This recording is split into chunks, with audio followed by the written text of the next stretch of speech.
Last night, it was the same thing. The Pittsburgh Steelers are playing a playoff game. The Pittsburgh Steelers offense does nothing. The Pittsburgh Steelers lose. Steeler fans want Mike Tomlin fired. Aaron Rodgers has an early playoff exit. Honestly, Teak, it's the same thing every year. And again, the Steeler fan wants Mike Tomlin sent away. Yeah, and it's interesting. I wouldn't be shocked if Mike Tomlin wants to go away. Because think about this. You go back to Mike Tomlin's career when he came to Pittsburgh, kind of out of nowhere, gets this job, has really immediate success, ends up winning a Super Bowl. Bruce Arians, my buddy, family basically, is his offensive coordinator. He leaves. And then from that point on, it's Todd Haley, Randy Fichtner, who was after him? Matt Canada. Then you get Arthur Smith. There's been this ineptitude of offensive issues. Part of that is their quarterback. Like, they just can't have success without a viable quarterback. And as soon as Ben Roethlisberger retired, they're just searching forever for quarterbacks, but they're never going to pick high enough to get a quarterback because they're always in the postseason. And from a Pittsburgh Steelers standpoint, fan standpoint, I get the frustration, but I can also see the frustration for Mike Tomlin. This almost feels like a Sean Payton situation where he knows that it's come to the end and he needs to take a break, wants to take a break, reset, go do television for a year, and then come back into coaching. It just feels like this is the end. And I have no intel on that, but this feels like this is the end. And you think it's the end because Mike Tomlin's done, right? Not just as much that the Steelers are done. How often, because think about if you're Mike Tomlin, you're grinding, you're banging your head as hard as you can to get this thing happening, and then you hit the same situation every year, same wall every year. So it's just you're banging your head over and over and over and over and over and over and over again. How are you getting your quarterback? They're not. Exactly. You got to keep trying to find the Aaron. Last year was Justin Fields. Yeah. And Russell Wilson. Right. And this year, it's Aaron Rodgers. How are you finding your quarterback? They're not drafting a quarterback. They're never going to get high enough to draft a quarterback. Okay, you can go get a free agent that's disgruntled, like, I don't know, Joe Burrow. There's no way in hell the Cincinnati Bengals are letting Joe Burrow go to Pittsburgh. And so what other veteran can you go pine for that's going to make you a viable championship-level team? The answer is no one. Right. And so Mike Tomlin is a realist. He's a real dude, right? He is that guy. He can't be looking at this and saying, oh, yeah, there's some optimism here. I see this going forward. This is our path. He's probably looking at this saying, next year, we'll win 9, 10 games, be exactly where we are, and lose again in the postseason because we don't have a quarterback. Right. We don't have someone who can lift us and take us where we need to go. This isn't an indictment on Aaron Rodgers, even though it is an indictment on Aaron Rodgers. This is just a situation with the Pittsburgh Steelers. So to me, this feels like the end for him. Well, it's interesting to look at that perspective. Pittsburgh. Yeah. Because the perspective I think most of us have, and you hear it from callers, because the Steelers are like the extra local team. The Steelers and the Cowboys are like the extra local team in New York, because there's so many Steeler fans who live here, Cowboy fans who live here, and you hear it all the time from Steeler fans. It's time to move on. And it's interesting that you come from the perspective, well, if you're Mike Tomlin, isn't it time to move on? Right. Isn't it time to say, you know what? I've been here for 19 years. I've given everything I have to this franchise. Where is the future? If I'm not finding that quarterback, and you're right, how are you finding that quarterback? It may behoove Mike Tomlin, and you've been saying this for months. Every time I bring up Tomlin's name as a breakup inevitability, you always say, yeah, even if they break up, though, he's going to sit out a year. And that's probably best for him. Right. And not only is it best for him, let's talk about the other team in town. It's best for the Jets. Right. He's unavailable for the Giants, so you can't pine for the Giant fans. But for the Jet fan, this now gets interesting. Well, think about it from a Giant perspective real quick, and then we'll bring in the Jets. Right. If there is a breakup this week between Tomlin and the Steelers, whether it's Mike's choice or Pittsburgh's choice, or it ends up becoming a mutual breakup, I don't think the timing works for the Giants. No. They're pursuing John Harbaugh. They may have to trade for Mike Tomlin, assuming how this plays out. He's under contract, right, Sean? He's under contract this season, and then there's a team option that the Steelers have to decide on for 2027 by March 1st.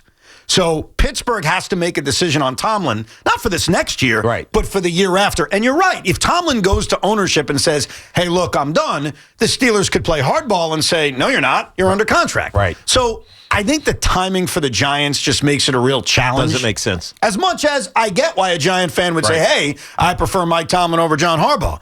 And you've been saying it for a while. And I believe you've been saying it because you have some kind of knowledge on this. And that is, if there's a breakup with Tomlin, he sits out a year. Well, if he sits out a year, that is perfect for us as Jet fans. Right. This is the Sean Payton path. Yes. It allows Mike Tomlin to make a ton of money on TV.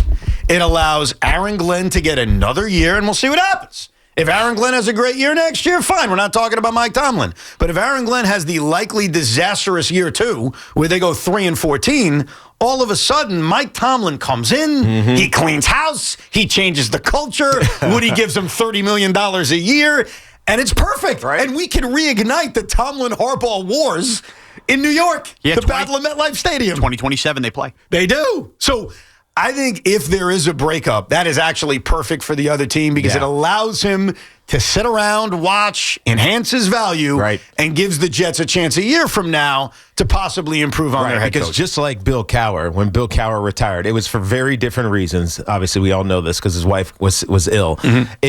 Everybody thought he was coming back, that he was taking a personal mental health, family break.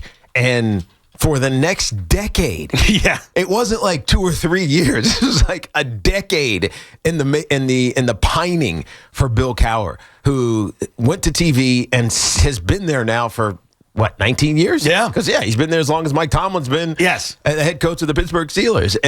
But for a decade, Bill Cowher was the hottest coach available every offseason. He could have had any job he wanted. Any job. And so if Mike Tomlin decides to walk away or the Steelers decide to move on from him, he can go do whatever he wants for a year, 2, 3, 4, and then come back whenever he's ready to coach again. Yeah, I mean, he could wait until the next Giants head coaching cycle as well. I mean, not to say that the Giants are going to have a failed head coach, but to your point about Cowher, he was able to sit there for a decade and a half and be like the number 1 coaching candidate out there. And what's funny about Bill Cowher is when he walked away from Pittsburgh, he was 49 years old. Mike Tomlin's 53. Right. So, which is crazy to think that Tomlin is 4 years older than Bill Cowher was when he walked away from Pittsburgh and never came back.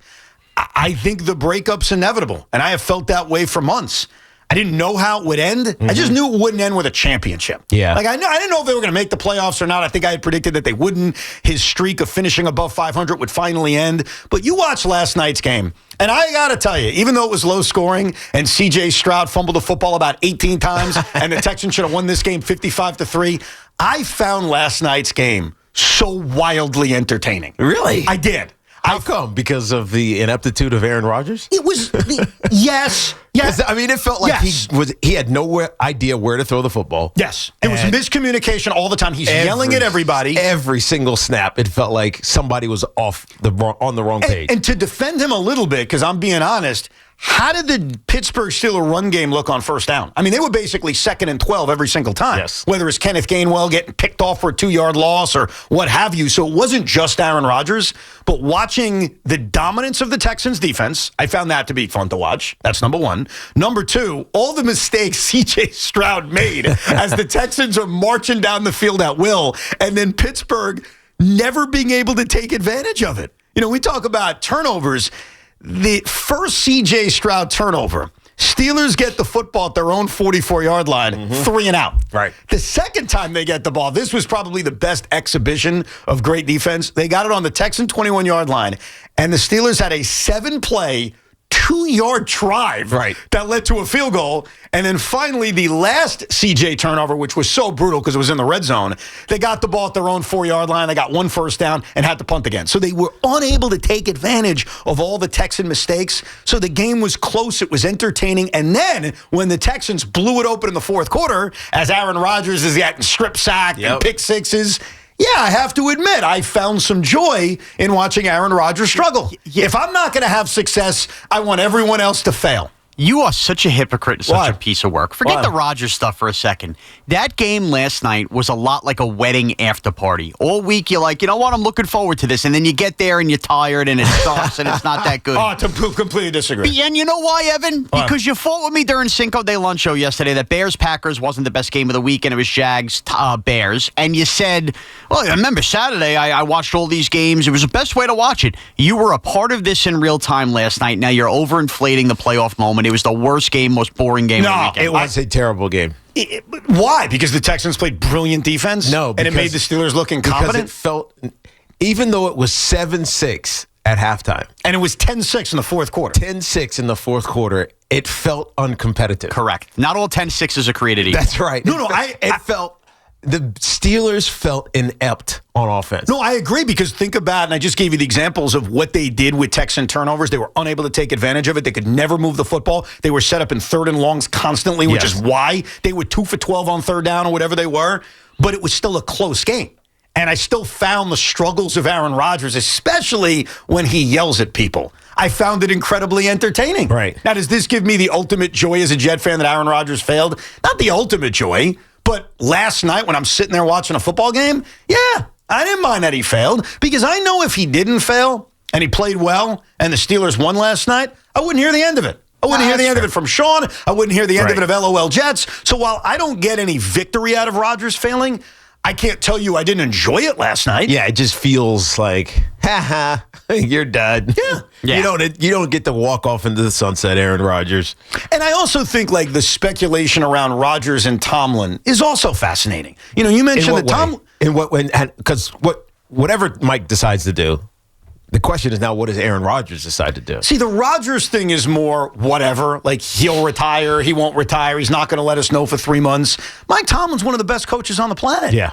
And so Mike Tomlin becoming available, whether it's in the short term, probably not, or the long term, as you painted it, is absolutely fascinating because it could help my team and many other teams over the next couple of seasons. And then it also leads to, what do the Steelers look like? In my lifetime, they've had 2 head coaches. I don't remember Chuck Noll. No. But even if you either. go past Bill Cowher, Noll, Cowher, and Tomlin, they've had 3 coaches in 60 years. Right. So them... It's unreal. It really is. So them We've moving had 3 on... coaches in 5 years. I know. So them moving on is like very appealing. Now, Mike was asked last night after the loss about his future, and you would expect Tomlin did not want to go into detail on what his plans are. But here's the question to Coach Tomlin. What do you think about your future in Pittsburgh? I'm not even in that mindset as I sit here tonight. I'm more in the mindset of what transpired in this stadium and, certainly what we did and didn't do. Not a big picture mentality as I sit here tonight. Can you read out of that? Does that sound like a guy who's like done in Pittsburgh? Yeah, I don't know. Mike Tomlin he's very hard to read. Always. I remember the only time, because I never called any Pittsburgh games during my time at CBS, but I did when I worked for NBC cover their Super Bowl. And so it was actually really cool because I got to spend time out and with him and doing some interviews and just talking about his career. And I remember on game day, I was like, Mike, where's your puffer jacket? Because you always used to wear that big jacket. You know that big jacket? You just look like a badass on the sideline. Like, don't mess with me in an alley. And he said, basically, he's like, no, not today, Teak. I got work to do. I was like, damn, they're going to win this game. That's serious Mike Tomlin. It was serious Mike Tomlin. So that felt like serious Mike Tomlin. Not like I got it all under control. I have this. It felt like I have some real thinking to do. It feels like this could be a standoff between 2 parties that are ready for divorce, but no one wants to say, I want to get divorced. And I've never been in a part of a divorce, and I wonder if that's how it goes, where the man's ready to move on, the woman's ready to move on, but no one wants to actually say it. Right. But I think when you look at the current situation in Pittsburgh, where every year they're in the playoffs, every year they're good, but they always fall short, as much as that sounds great for us as Jet and Giant fans, I get why in Pittsburgh, whether you're Mike Tomlin, you're the ownership, or you're the fans, you say, enough of this. Yeah. I've got to try something different. The other thing is Rodgers, and I don't know if he's going to come back or not. I don't know if he's going to bounce around the league or if he's simply going to retire. But here are the facts about Aaron Rodgers, and I'll include the Steelers, the Jets, and the Green Bay Packers in this. When Aaron Rodgers arrives to a team, he hasn't made a huge difference. No. When he came to my team, the Jets were 7-10. He got hurt. He barely played. They went 7-10. Then the year he was finally healthy, they went 5-12. Now, I'm not blaming that all on Rodgers. The defense obviously went backwards, but the results are the results. Right. They went from a 7-win team to a 5-win team. The Pittsburgh Steelers in the 2 prior years to Rodgers getting here went 10-7 and lost in the first round of the playoffs. What happens this year with Aaron Rodgers in Pittsburgh? They went 10-7 and lost in the first round of the playoffs. You look at Green Bay, his final year there, they went 8-9. They move on from him. What have they done since? Well, they're basically in the playoffs every year. Right. So, unfortunately for Rodgers, at this point in his career, that's kind of what's happening to him. It's not making teams better. He's the reliable, good starting quarterback who's going to do what he's supposed to do. But he's not the difference maker that's going to win you a game off of his acumen, his mind, his playmaking ability. That's not what's happening in the postseason. It used to be, but it doesn't feel like that's anymore at the Aaron Rodgers that's playing from age probably, 36 to age 41. It's just a different Aaron Rodgers.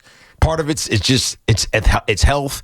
It's the game is changing. It's probably the relationships with these younger skill position players. Hell, he's probably older than some of the coaches. So it's just he's the same age as DeMeco Ryans. Right. He was coaching against Rodgers last night. Right. So it's just sometimes it just passes you by and you don't realize it. And I think maybe that's what's happening with Aaron Rodgers. Does he play next season? I don't think so. So that was his final game? I don't know who wants him. Oh, I think somebody would want him. I think the Minnesota Vikings would want him. So Aaron Rodgers is going to end his career being basically pushed out of Green Bay, being laughed out of New York, and being dismissed from the Pittsburgh Steelers. If you want to continue to play football, if that's your goal, then yeah. But why? Because you love to play the game? Because you just can't get enough of it? Because you know once you walk away, it's over? Unless you try the Phillip Rivers comeback, as Troy Aikman alluded to last night at the end of the game? Like, if you just love the game so much, you keep playing, even if, yes, you're being discarded wherever you go. That I feel like we're heading towards the direction of he retires, a quarterback gets hurt in September or October next year, and then the buzz gets Rodgers is coming to play. But does he do it? Does he pull the trigger the way Phillip Rivers did? I think only if that's... Now, remember, Rivers is 5 years after. I don't think Rodgers is waiting 5 years. I think next year, yeah, I do. If a quarterback gets hurt and a team calls, I think he's coming out of retirement.